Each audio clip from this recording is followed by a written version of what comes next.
안녕하십니까.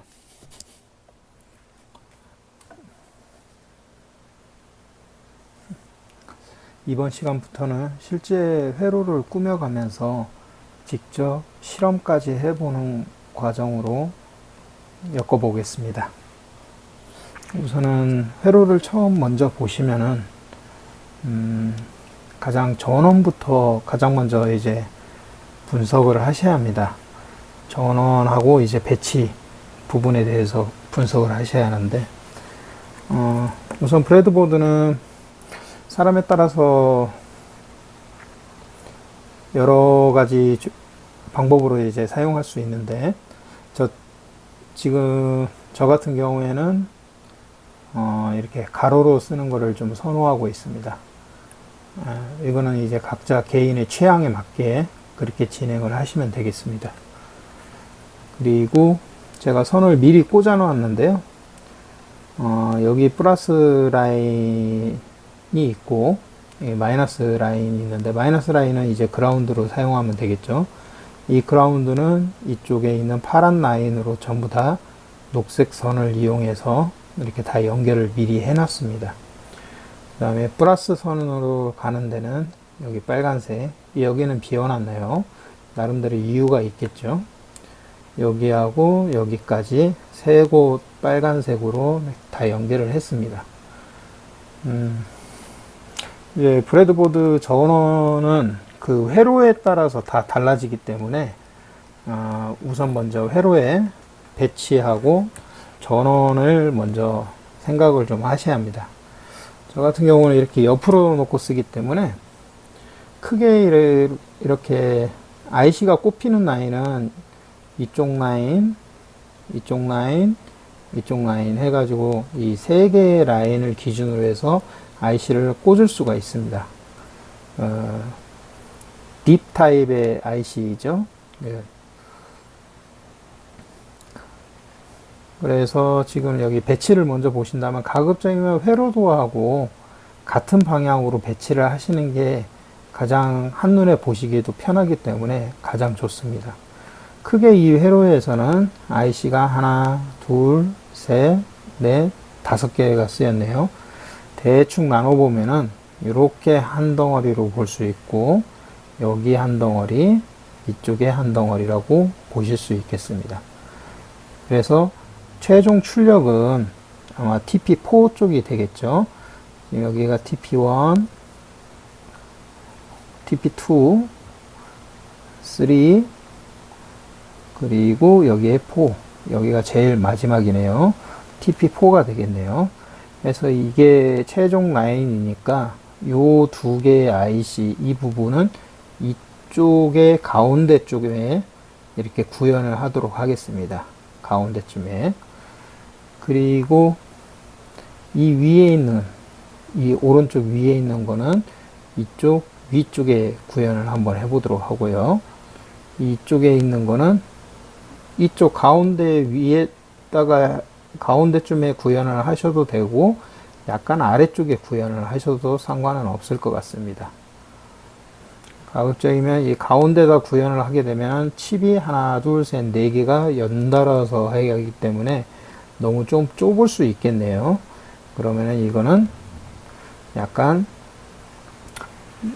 요 파트는 여기 가운데쯤에 배치를 하고, 요 파트는 이쪽 아래쪽에 배치를 하고, 요 파트는 이쪽 위쪽에 배치를 하겠습니다. 어느 걸 먼저 하느냐는 크게 상관이 없을 것 같습니다. 하지만은 대체로 왼쪽 위에 있는 것부터 먼저 시작을 해 주시는 게 좋습니다. 발진기 쪽부터.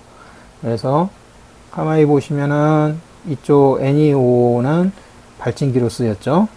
그래서 요거 먼저 시작을 하고, 여기에서 아웃풋이니까 여기에서 최종 출력이 뭔가 나오겠죠. TP 테스트 포트 이름을 지어 놓지는 않았지만은 이 신호가 이쪽 다음 IC에 입력이 되는 겁니다. 그래서 이 다음 IC를 구현하기 전에 이 앞쪽에 있는 IC를 먼저 구현을 해서 여기에서 출력이 뭔가가 나오는지를 확인을 해야겠죠. 여기는 가변장 VR3라고 되어 있네요. VR3에 대한 얘기는 VR3를 조정해서 TP3를 뭔가를 만들으라고 되어 있네요.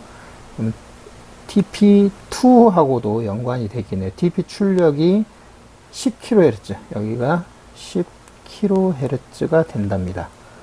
되도록 VR3를 조절하래요. 여기 VR3. 여기를 조절하면은 이쪽에서 신호가 뭔가가 여기 쪽에 10kHz가 떠야 한다는 얘기가 되겠죠. 결국은 요거하고 거치면 10kHz의 신호가 나오게 되겠습니다. 그리고 이쪽에 있는 발진기 있죠? 정연파 발진, 이 캐패시터가 있는 걸로 봐서는 정연파 발진기로 예상이 되는데, 이 정연파 발진기에서 TP1이 나오네요. TP1에 대한 얘기는 1번 항목에 있네요. 여기서는 750Hz, 750Hz가 나와야겠습니다. 톨러런스는 플러스 마이너스 10%를 주었네요. 전부 다. 플러스 마이너스 10%. 결국은 이쪽에서 나오는 750Hz 신호와 이쪽에서 나오는 10kHz 신호, 이 두 개의 신호가 이 OPMP로 들어가게 되겠네요. 이 OPMP에서는 두 개의 신호를 받아가지고 하나의 출력을 나타내고 있죠. 그러면 얘는 거의 믹서로 쓰게 됩니다. 그러니까 두 개의 그 주파수 성분의 신호를 합해가지고, 합하거나 빼가지고 이쪽 최종 출력 값이 나오는 것이 됩니다. 그래서 이쪽에 나오는 주파수는 10kHz 더하기 750Hz 성분이 나오거나 10kHz 빼기 750Hz 성분이 나올 가능성이 높습니다. 이렇게 서로 주파수 두 개 A와 B가 있으면 두 가지를 더하거나 뺀 성분이 여기에 나오게 됩니다. 이거는 나중에 이제 스펙트럼으로 정확히 보실 수가 있는데요. 여기서는 우선 스펙트럼이 없기 때문에 우선 넘어가도록 하겠습니다. 그 다음에 여기 시리즈로 캐패시터가 달려있는 걸 보니까 여기에서는 아날로그 성분의 신호도 나오고 있다. 아니, 아날로그가 아니라 정연파 성분의 신호가 분명히 여기에도 섞여 있거나 분명히 정연파 성분의 신호가 있다라고 예측을 할 수 있습니다. 물론 꼭 그런 건 아니지만 대체적으로 그렇게 보실 수도 있습니다. 그리고 이쪽 마지막 OPMP를 거쳐서 어떤 신호가 나오게 되는데, 여기에서 하나 더 보시게 되면은 이 캐패시터를 거쳐서 여기 최종 TP4가 나오게 되죠. 이 TP4가 캐패시터를 거쳐서 그라운드로 빠지게 되어 있네요. 그러면은 캐패시터를 통과하는 성분은 고주파 성분이 통과를 하게 됩니다. 이 고주파 성분이 그라운드로 빠져서 사라졌잖아요. 그러면 여기에 남아있는 성분은 어떤 성분이죠? 바로 저주파 성분만 이거에 남아있게 됩니다. 그래서 이거는 이 RC 회로는 로우 패스 필터, 즉 저주파 성분만 통과시키는 필터가 되는 겁니다.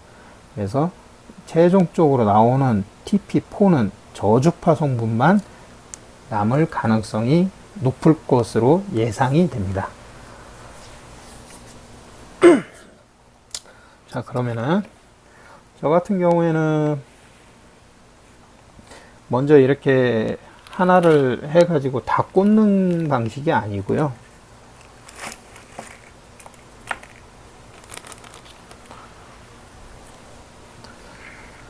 이 회로도가 좀 크면은, 좀 크게 출력이 되어 있으면은 저는 이 회로 부품 위에다가 이 부품을 직접 이렇게 얹어 놓습니다.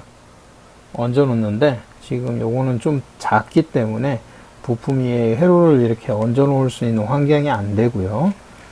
그리고 이 가변장은 교수님께서 새로 보내주신 것으로 교체하도록 하겠습니다.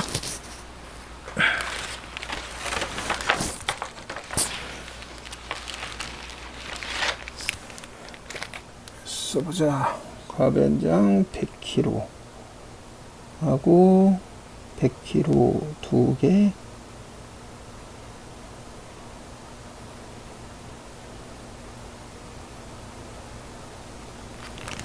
VR 3 있고 2 있고 VR1을 조정해서 TP1을 바꾼다고 그랬으니까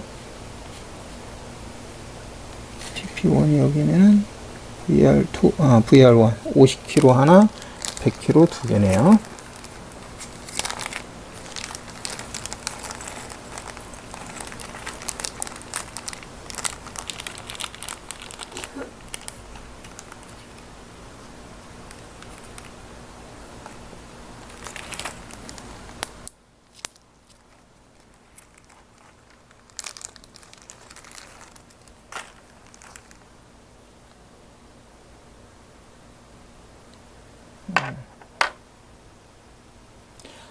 여기 가변장 읽는 법을 간단히 제가 설명을 드리면요. 여기 100kg라고 되어 있으니까 여기에는 104라고 써 있어야겠죠. 여기 자세히 보이실지 모르겠습니다만은 아니구나. 100kg니까 105가 써 있어야 하는데 104 죄송합니다. 104가 맞습니다. 그래야 100kg가 됩니다. 104라고 써 있으면 100kg가 되고, 104가 왜 100kg냐? 104는 10 곱하기 10의 4제곱. 그러니까 이거는 100 곱하기, 여기를 무조건 3의 단위로 만들어 주시면 편합니다. 100 곱하기, 그러니까 하나를 앞쪽으로 빼면은 여기 3이 되니까 10의 3제곱. 그래서 10의 3제곱은 킬로죠. 킬로. 저항의 단위인 오음을 붙여서 100kΩ이 됩니다. 그리고 50kΩ이 있는데요. 50kΩ은 이게 조금 들어 있어서 아마 섞어 놓으신 것 같은데,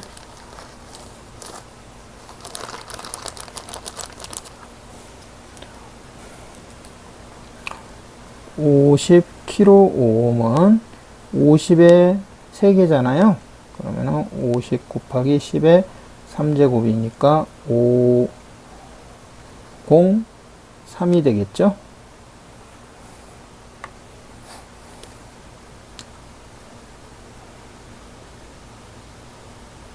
(254)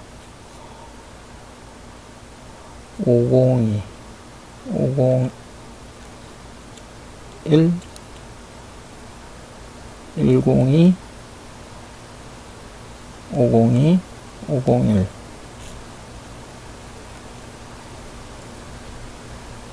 503 여기 있네요. 503 나머지는 아니니까 다 섞여 있어서 이 챕터 강좌가 끝날 때쯤에는 여기 있는 것들도 다 제자리를 찾아갈 것 같습니다.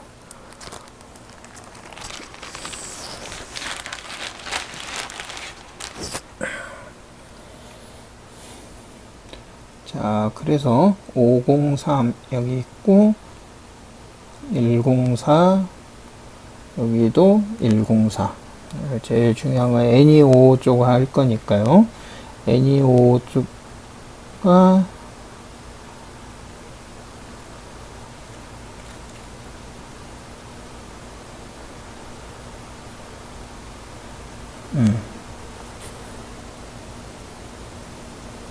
NEO가 여기 있고요.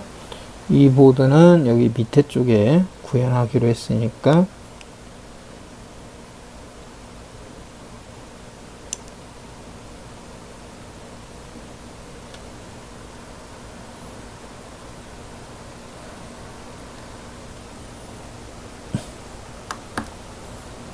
여기 마킹이 있는 쪽이 1번이 되겠죠. 마킹이 보이실는지 모르겠지만 마킹이 있는 쪽이 1번이고 이쪽 라인은 1번부터 시작하기 좀 그래가지고 6번부터 시작을 했습니다. 그래서 6, 7, 8, 9 9번은 5를 빼면은 4번 핀이 되겠죠.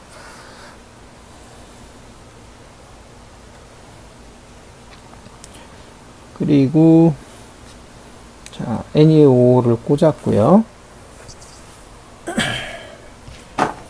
죄송합니다. 여기서 먼저 전원을 좀 더 먼저 파악을 해야 하는데요. 여기서 사용하는 전원이 어디에 몇 볼트가 있는지 한번 볼까요? 플러스 전원은 빨간색을 주로 많이 쓰니까 플러스 12, 플러스 12, 플러스 12.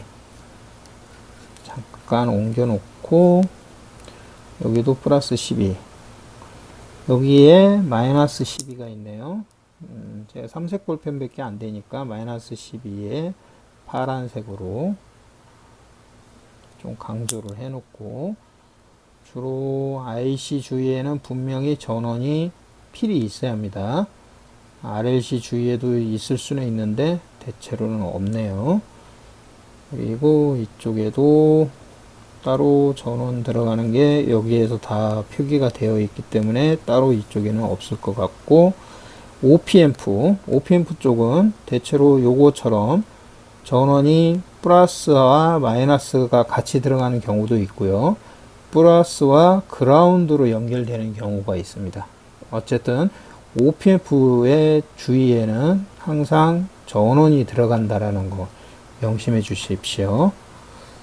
이쪽에도 플러스 12와 마이너스 12가 이렇게 같이 있고요. 이쪽에도 플러스 12 그리고 마이너스 12가 같이 있습니다. 그렇다는 얘기는 플러스 12, 마이너스 12는 이쪽 OPF에서 마이너스를 전원을 쓰니까 이거를 한 줄로 같이 배열을 하게 되면, 그러니까 위에다가 같이 이렇게 쭉 배열을 하도록 하겠습니다. 요거를 이쪽 제일 왼쪽에, 그 다음에 요거를 이쪽 오른쪽에 그렇게 하셔도 되고, 아니면은 요거와 요거가 가운데 줄에, 그러니까 요거를 이쪽 두 번째 중간에 왼쪽에, 요거를 오른쪽에 배열을 하시게 되면은, 어차피 IC는 LF398이잖아요. 398인데 여기에서 마이너스 전원이 4번 핀이 되겠고요. 그 다음에 플러스 전원이 7번 핀, LF356이나 398 같은 OP앰프니까 아마 전원이 서로 다르구나. 여기는 7번 핀이, 여기는 프린트가 흐려가지고 1번 핀인 것 같은데, 1, 2, 3, 4, 5, 6, 7, 8. 네, 1번 핀인 것 같네요. 여기는 1번 핀이, 여기는 7번 핀이 플러스 10이고, 마이너스 12는 여기는 4번 핀, 여기도 4번 핀, 4번 핀 같네요. 그리고 출력이 5번 핀이니까 방향은 요 방향으로 이런 식으로 꽂아 놓으면 될 것 같고요. 4번 핀이 마이너스 전원, 5번 핀이 출력이니까 이쪽으로 바로 나가면 되겠죠. 그래서 저는 마이너스 전원을 이쪽 그라운드는 다 써야 하니까 마이너스 전원을 하나의 라인에 잡아주면 좋은데, 어디에다가 잡아줄까요? 이쪽 빨간색, 여기 빨간색 라인을 잡으니까 이렇게 이 맨 윗줄에다가 잡도록 하겠습니다. 지금 이게 부품이 356하고 398 두 개가 있네요. 얘가 398.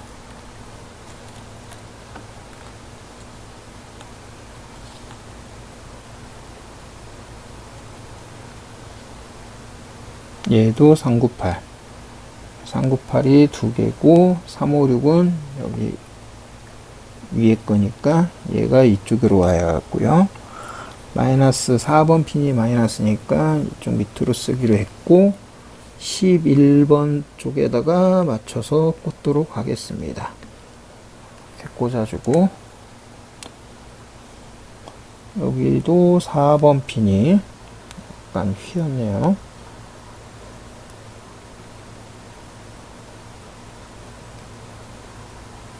(4번) 핀이 마이너스니까 방향은 이쪽으로 하고 31번 라인을 꽂도록 하겠습니다. 지금 이거는 다리가 몇 개 안 되기 때문에 1, 2, 3, 4 금방 할 수 있는데 좀 긴 것들은 번호가 헷갈리거든요. 그래서 가급적 보드 번호하고 맞춰주는 것도 좋은 방법 중에 하나입니다. 이렇게 51번 라인에 맞췄고요. 11번, 31번, 51번 이렇게 하면 3개 정도를 충분히 꽂을 수 있을 것 같고요.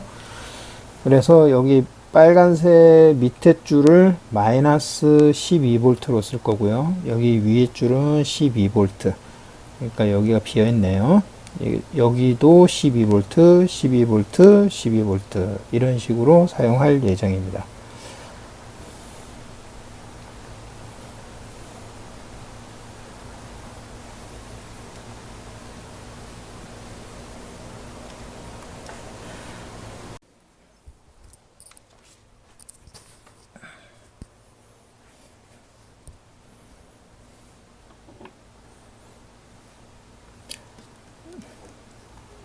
여기 발진기에서 1번은 바로 그라운드로 직결이 되겠네요. 1번 신호가 그라운드. 그래서 하나, 둘, 세 칸 정도 되니까 칸이면 노란색.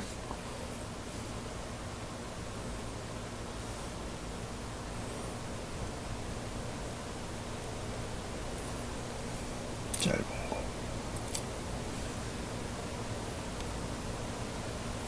1번은 그라운드로 바로 붙겠고요.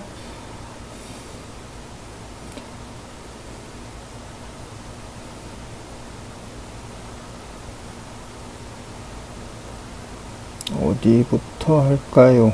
5번 0.01 마이크로 0.01 마이크로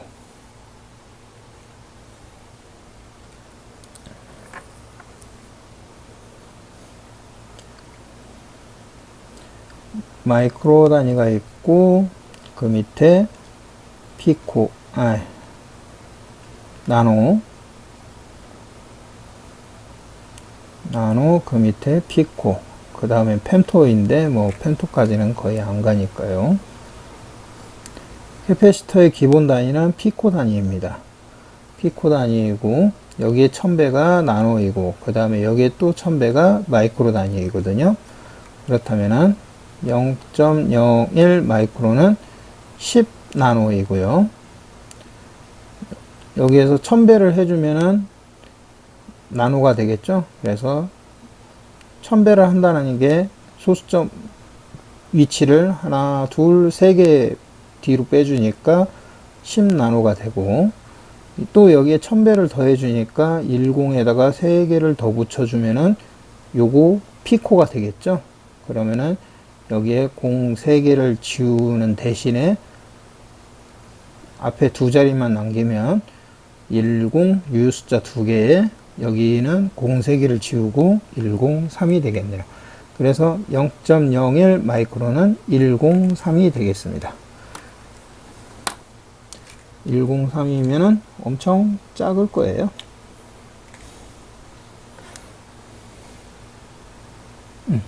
이게 103입니다.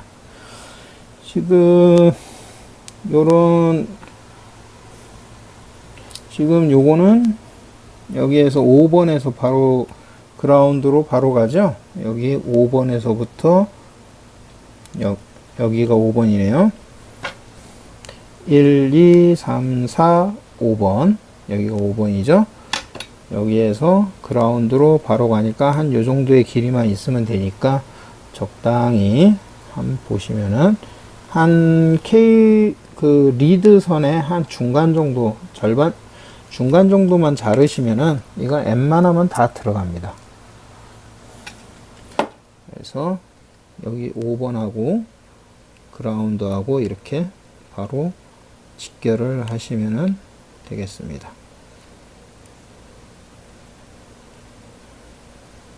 부품이 이렇게 끝까지 잘 들어가 있는지 꼭 확인을 하셔야 하고요.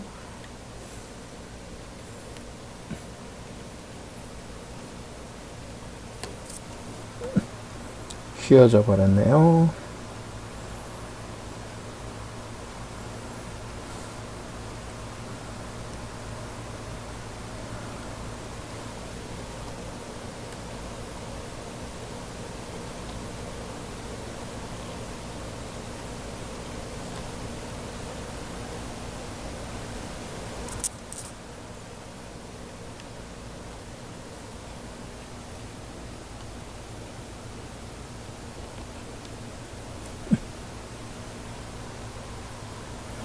이렇게 바로 연결을 해 주셔도 됩니다.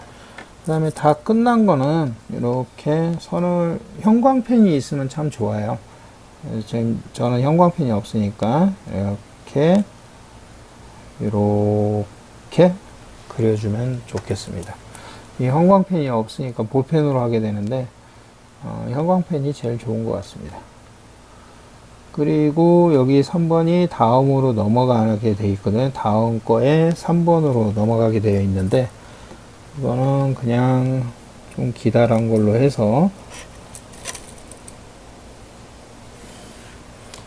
3번을 이쪽으로 빼주겠습니다.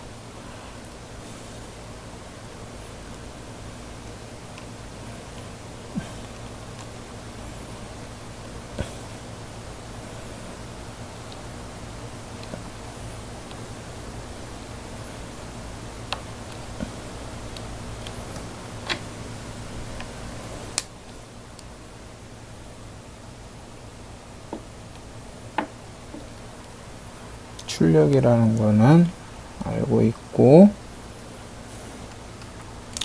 그 다음에 4번하고 이게 8번이죠. 4번하고 8번에 12V가 직결이 되겠네요. 4번은 여기에서부터 주황색보다 조금 긴 거, 한 칸 더 긴 거, 노란색이면 되겠네요.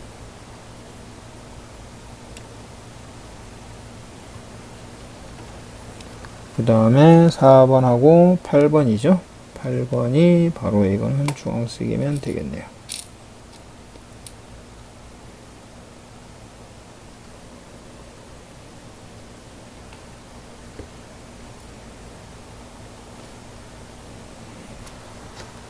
그래서 4번하고 8번은 12V 연결했고요. 그 다음에 7번 쪽에 저항 6.8kg 하고 100kg 짜리 가변 저항을 거친 게 7번으로 들어가게 됐습니다. 그러면은 우선 가변 저항을 먼저 꽂아 볼까요? 가변 저항은 여러분 다리가 이제 3개로 보이시죠? 근데 여기에는 가변 저항이 다리가 2개 있잖아요. 2개가 있는데 가변 저항을 보시면은 이렇게 삼각형 모양으로 되어 있습니다. 그래서 변이 가장 짧은 쪽, 변이 짧은 쪽에 걸쳐 있는 요 가운데 요것이 원래는 그림을 다시 한번 그리면은 이렇게 되어 있거든요. 지금 요 그림이 이런 식으로 되어 있는데 이렇게 여기에다가 그림을 그리다 보면은 어떻게 되어 있는 거니 가변 저항이 이렇게 쭉 있습니다. 그리고 이 가운데 있는 게 이게 접촉면이 이렇게 되어 있어요. 만약에 이 접촉면이 이쪽에 가 있다. 그러면 여기에서부터 여기까지의 저항 성분은 짧죠? 작죠? 작게 되고 여기하고 여기의 저항 성분은 길죠? 그러니까 여기는 저항 성분이 크고 이쪽은 저항 성분이 짧아지는 겁니다. 이쪽 요거하고 요거 2개 사이를 저항 성분을 재면은 작고, 요거하고 요거의 저항 성분을 재면은 크게 되는 거죠. 만약에 이 가변 저항이 이쪽으로 옮겨가 있다면. 근데 또 이것이 이렇게 왔다 갔다 할 수 있거든요. 또 이것이 이쪽으로 와 있다. 그러면은 여기에서의 저항 성분은 적고, 여기에서의 이 저항 성분은 크게 된 거죠. 그러니까 이렇게 가 있느냐, 이렇게 가 있느냐에 따라서 저항 성분이 어느 쪽은 작고, 어느 쪽은 크고, 이렇게 왔다 갔다 할 수 있는 겁니다. 그렇다면, 요거에 대한 것도, 이제 가운데가 이제 이 왔다 갔다 하는 거고, 양쪽 끝에 있는 저항 성분을 재면 아까 우리가 이게 100kΩ짜리예요. 그렇죠? 그러면 이쪽하고 이쪽의 저항 성분을 재면 100kΩ이 나올 겁니다. 저항을 한번 재볼까요?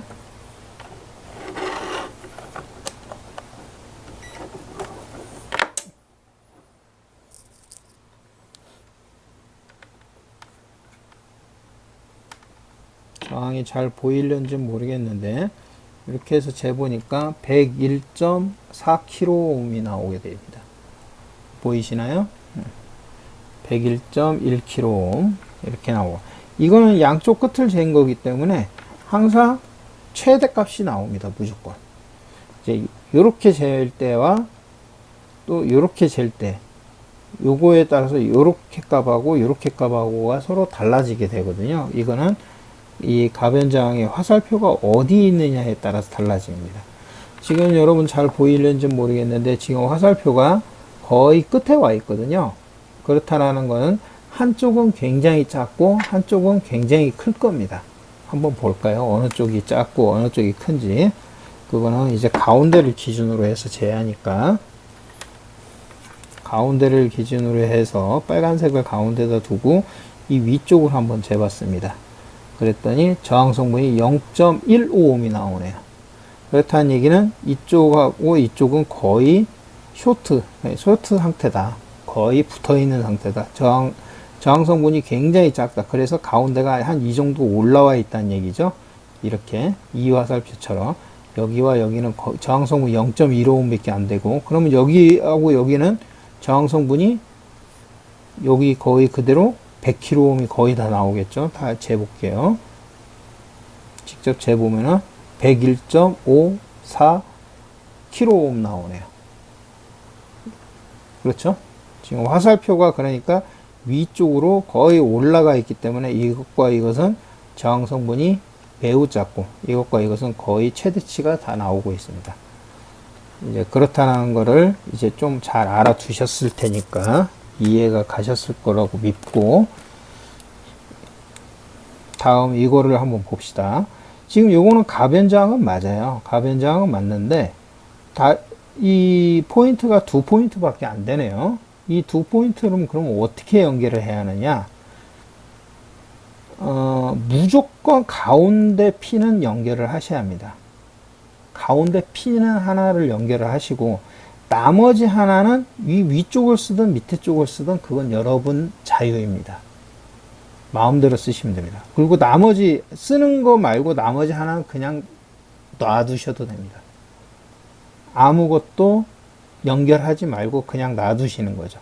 그러니까 이렇게 있다. 여기가 1번이고 여기 2번이다. 그러면은 가운데 핀은 먼저 무조건 하나를 연결을 하고 나머지를 이쪽에 연결하겠다. 그러면 이렇게 해서 가변저항이 되는 거고, 여기는 아무것도 연결하지 않으시면 됩니다.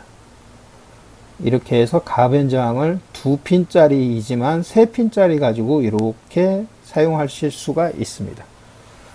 그러면은 먼저 가변저항의 위치부터 한번 잡아야겠네요.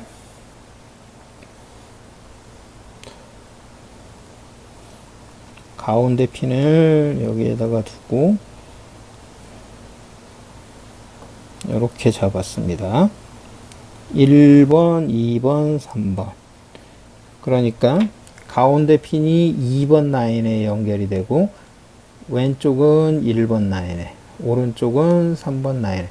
여기다 꽂으면은 이쪽에 연결을 할 수 있는 방법이 없네요. 그러면은 이거를 이쪽으로 옮겨서 이렇게 꽂도록 하겠습니다. 그러면 12V에서 6.8kΩ 거쳐서 가변저항 거쳐서 얘가 7번 핀으로 가네요. 그러면 아예 얘를 이쯤에다가 꽂아 놓고 가운데 핀으로 들어가는 게 1번으로 잡을 거고 6.8kΩ. 오우, 6.8kΩ. 이거 가변저항 캐패시터는 저항값이 용량이 써 있기 때문에 금방금방 찾을 수 있는데 저항은 용량이 값이 그림으로 나와 있어서 직접 찍어 볼게요. 이거는 1kΩ 정도 나오네요. 이구나. 1메가오hm 짜리네요. 1메가오hm.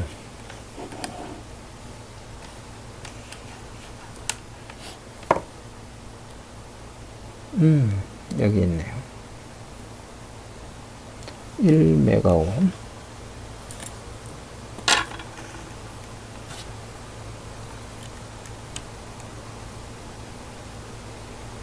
4.6kΩ. 4.6kΩ은 없기 때문에 4.7kΩ이 아마 여기에 써 있을 것 같은데 여기 있네요. 4.7kΩ.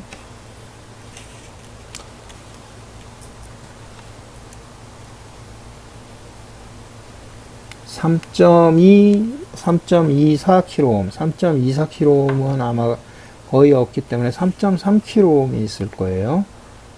3.3kΩ이 여기 있네요.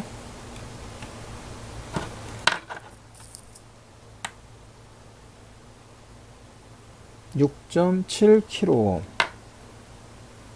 6.7이라는 숫자는 잘 안 쓰기 때문에 6.8kΩ이 있고요.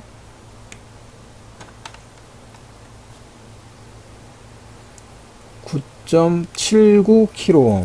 이거는 거의 10kΩ이죠. 10kΩ짜리에다가 넣어주시면 됩니다. 10kΩ 여기 있고요.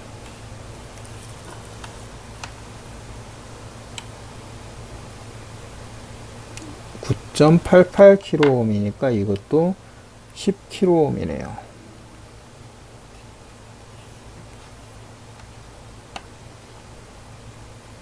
이것도 9.8kΩ이니까 거의 10kΩ짜리로 쓸 거예요.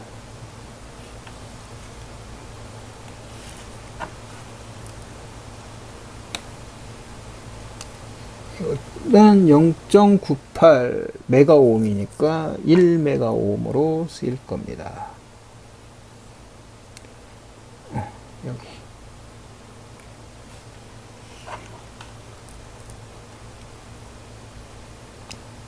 8.0kΩ, 아마 8.2kΩ으로 쓸 겁니다. 8.2kΩ.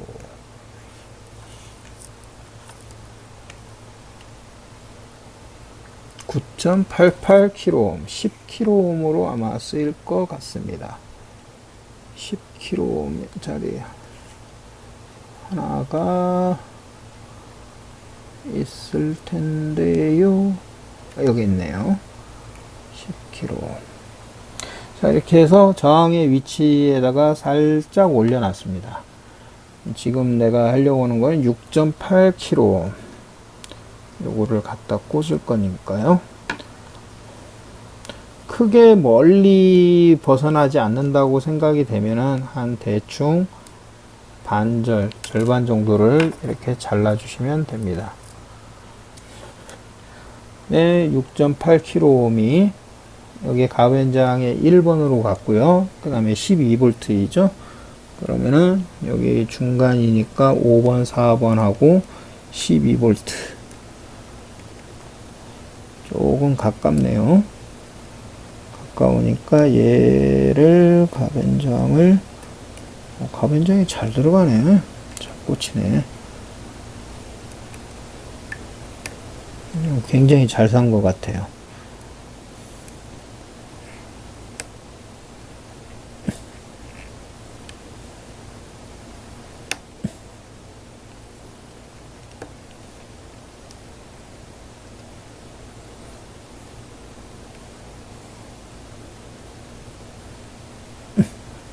이렇게 해서 12V 전원에서 가변 저항으로 들어와 가지고 이쪽 다른 핀으로 해서 이게 7번으로 들어가면 되겠습니다. 여기 7번까지가 하나, 두 칸이네요. 제일 작은 거 두 칸, 빨간색.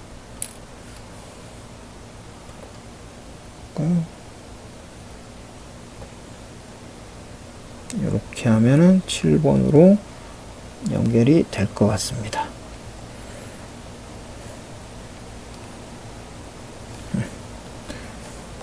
그래서 12V 6.8kΩ 가변장 가운데, 그 다음에 오른쪽 핀으로 해서 7번 핀으로 들어왔습니다. 7번 핀으로 들어갔고요. 그 다음에 여기 3.3kΩ을 거쳐서 6번, 2번 캐패시터 이렇게 들어가게 돼 있네요. 이쪽으로. 그러면은 7번에서 3.3kΩ을 거쳐서 7번에서 3.3kΩ으로 거쳐야 하니까 조금 많이 나와야 하니까 이렇게 이 정도니까 그냥 다리를 리드를 절반 정도 잘라줘도 되겠네요. 7번에서 어느 정도 좀 나왔다.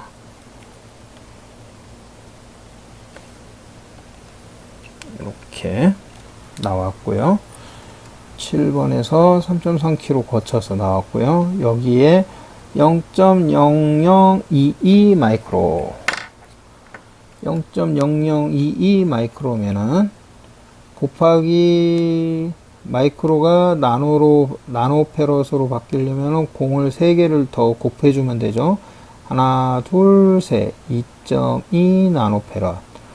그 다음에 캐패시터는 피코 단위라고 그랬잖아요. 그러니까 피코니까 하나, 둘, 셋. 공이 2개가 더 들어가겠네요. 둘, 둘, 공, 공이니까 유효 숫자 2개에 0이 2개 있으니까 유효 숫자 2개 쓰고 공이 2개면은 2가 되겠네요. 공이 2개니까. 그렇죠? 2200 피코페럿이니까 둘을 찾으면 되겠네요. 아마 굉장히 작은 거 값일 거예요. 102.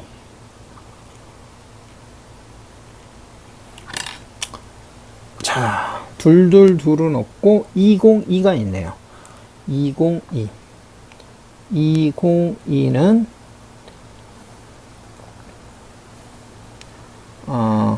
2나노페럿이 될 겁니다. 그렇죠? 왜냐면은 202 이거는 유효 숫자 20하고 공이 2개가 붙죠? 공이 2개가 붙 2000 피코페럿. 공 3개 떼버리면은 2나노페럿이 되겠습니다. 그래서 2나노페럿이죠? 요거가 그라운드로 가게 돼 있네요. 2나노페럿.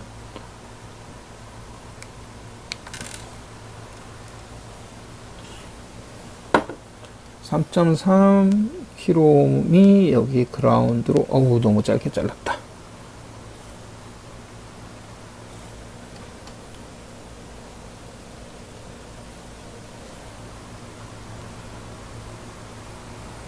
실수했네요. 아무 생각도 없이 그냥 자르면 되는 줄 알았어요. 그럴 때는 이렇게 보이시나요? 이렇게 미리 자리를 잡아놓고 여기를 꽂아주시고 다음에 이쪽을 꽂아주시면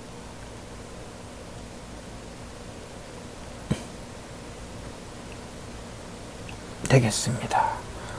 그래서 3.3kΩ이 캐패시터를 통해서 그라운드까지 내려갔고요. 이제 다시 이게 2번하고 6번으로 연결이 되면 되겠네요. 3.3kH하고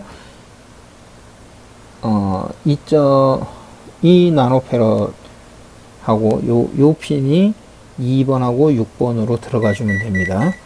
그러면은 5번, 6번이니까 하나, 둘, 셋, 4개. 하나, 둘, 셋, 4개. 노란색으로 6번까지 가면은 될 것 같습니다.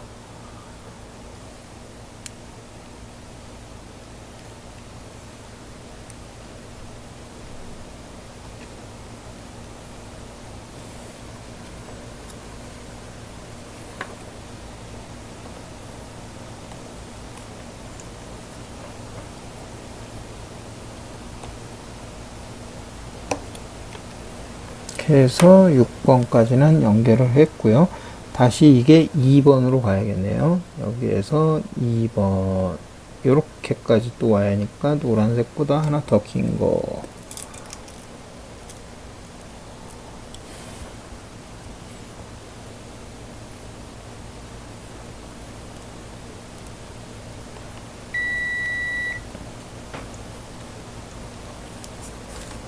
하나, 2개. 빨간색으로 되나요? 좀 주황색으로 해야겠다. 연료가 그렇다.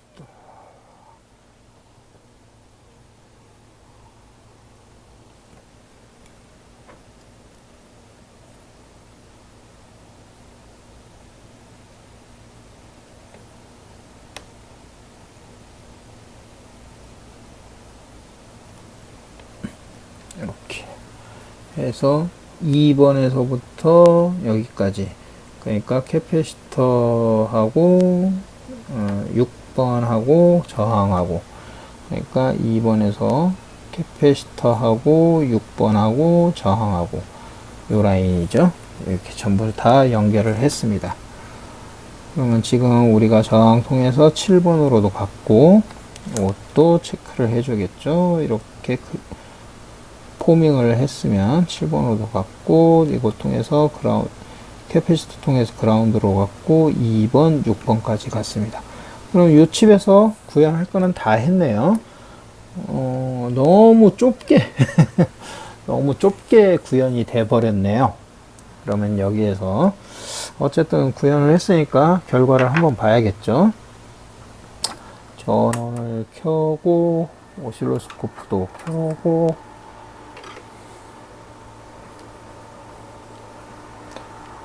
전원 케이블은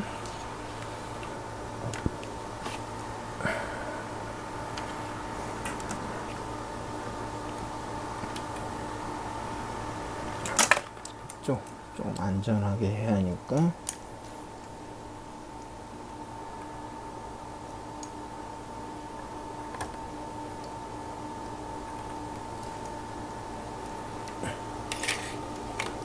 이쪽으로 해서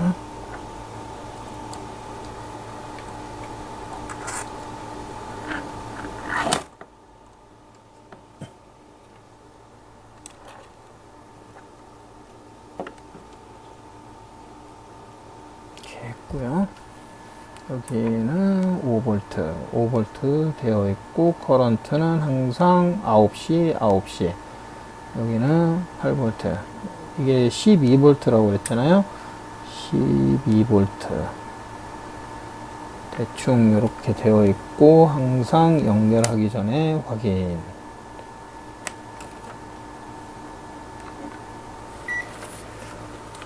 다리야.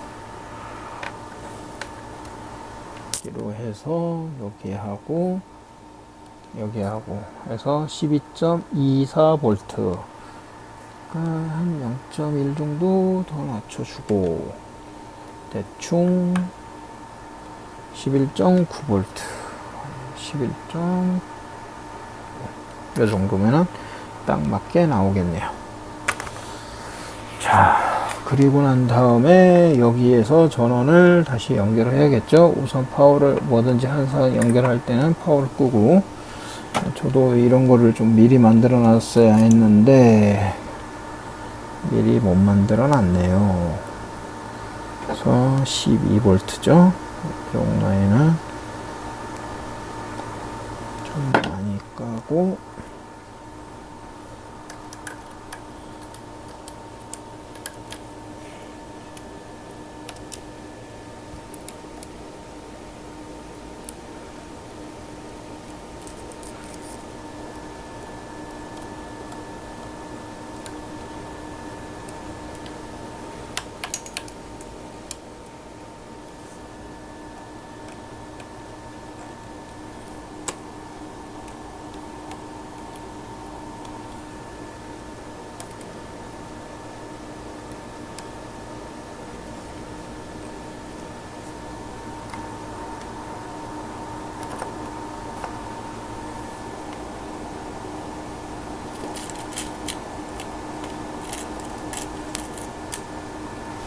중앙선 너무 긴데?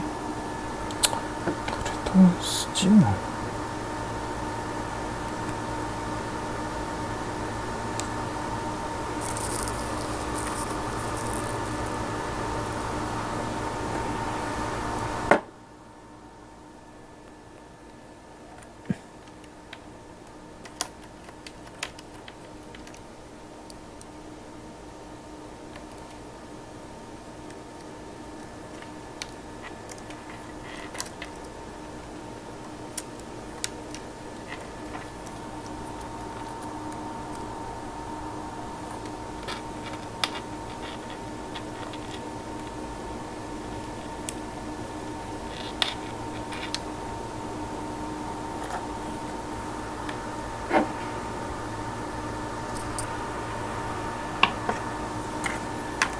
이렇게 해서 전원까지 다 연결을 했고요.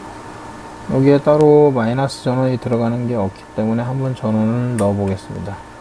커런트는 거의 흐르는 게 없네요. 이 상태에서 오실로스코프로 한번 확인을 해 볼까요? 여기 끝에 보시면은 이 집게가 같이 물려 있기 때문에 선 하나를 적당한 거를 잘 잡으셔서, 아까 출력이 3번이라고 그랬죠? 이렇게 3번에다가 3번 연장선에다가 꽂아 놓고,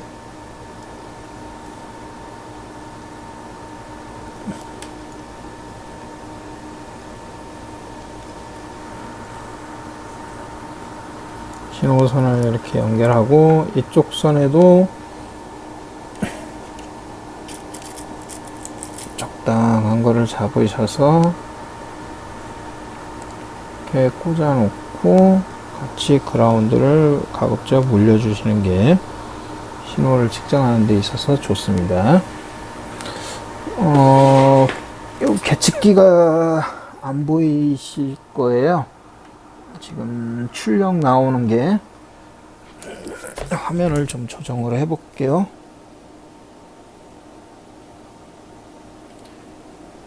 있어 보자. 이게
지금 현재 채널 1을 통해서 뭔가 신호가 나오고 있습니다. 비교적 성공적인 조립인 것 같네요. 정확히는 좀 따져봐야겠지만, 신호를 이렇게 받고 대충 한 2주기나 3주기 정도 이렇게 나오게 해놓고 여기 상태에서 트리거를 이렇게 잡았는데 매저를 전혀 못하네요. 매저를 누르니까 이제 나오네요. 주파수가 대충 한 5.4kHz 정도고 첨도치가 18V. 이거는 이제 저기 글리치 성분 때문에 지금 이렇게 18V까지 올라가 있는 걸로 보이는데 한 칸당 5V니까 대충 한 12V까지 올라간 걸로 지금 확인이 되고 있습니다. 지금 글리치라는 게 뭔 거니 조금 더 이렇게 확장을 해서 보시면은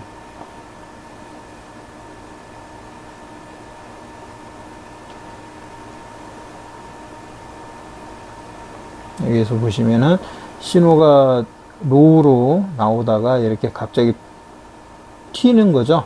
12V 라인보다도 더 높게 튀었다가 다시 안정화되는 12V로 안정화되는 그런 현상을 글리치라는 표현을 쓰기도 합니다. 그래서 지금 여기에 아까 피크 값이 지금 첨도치가 19.6V로 나오니까 거의 20V까지 올라갔다는 얘기죠. 그러니까 안정화되는 전압보다도 한 8V 정도가 올라가 버린 거예요. 최종 출력이. 이런 글리치를 없애려면은 이런 캐패시터 조그마한 거 하나 있잖아요.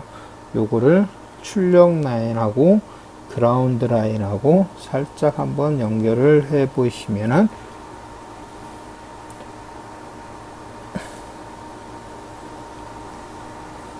조금 줄어드는 게 보이시죠? 이게 꽂았을 때하고 뺐을 때하고 차이가 조금 있죠. 물론 그 딜레이는 좀 생깁니다. 캐패시터를 꽂기 때문에. 이거는 용량이 너무 작아서 그런 것 같고 약간 큰 걸로 한번 꽂아 볼게요. 다시 한번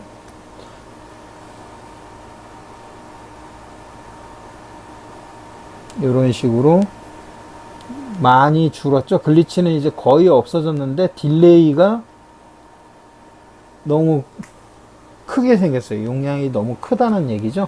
원래 이런 식으로 반드시 이제 구형파 형상으로 나와줘야 하는데 이게 용량이 너무 크다 보니까 그렇게 된 것 같습니다. 그러면은 요거보다는 작고 요거보다는 큰 값 사이즈로 보기에는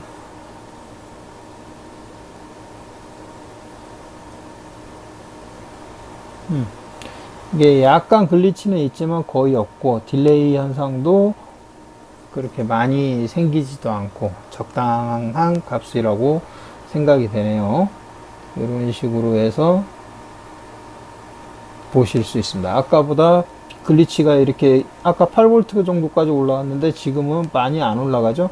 13.6이니까 12에서 13.6을 빼니까 한 1.6V 정도만 올라가는 걸로 지금 보입니다. C 이렇게 단순하게 C 하나 가지고 해결을 할 수 있는 방법도 있지만은 이 C에 의해서 또 안 좋은 다른 쪽이 안 좋아지는 현상도 발생할 수 있다라는 거, 그런 거를 항상 염두에 두셔야 합니다. 어쨌든 여기에서 주파수가 한 5.4km 정도 나오는데 여기에서 문제가 뭔 거니 TP2의 출력. 우선 우리는 아직 TP2를 아직 안 했죠. TP2를 안 했는데 TP2를 하려면은 여기 4027까지 같이 붙여서 해야 하니까 어쨌든 여기 이 NE5 출력에서는 큰 문제 없이 이런 파형이 나오고 있다는 것을 보실 수 있습니다.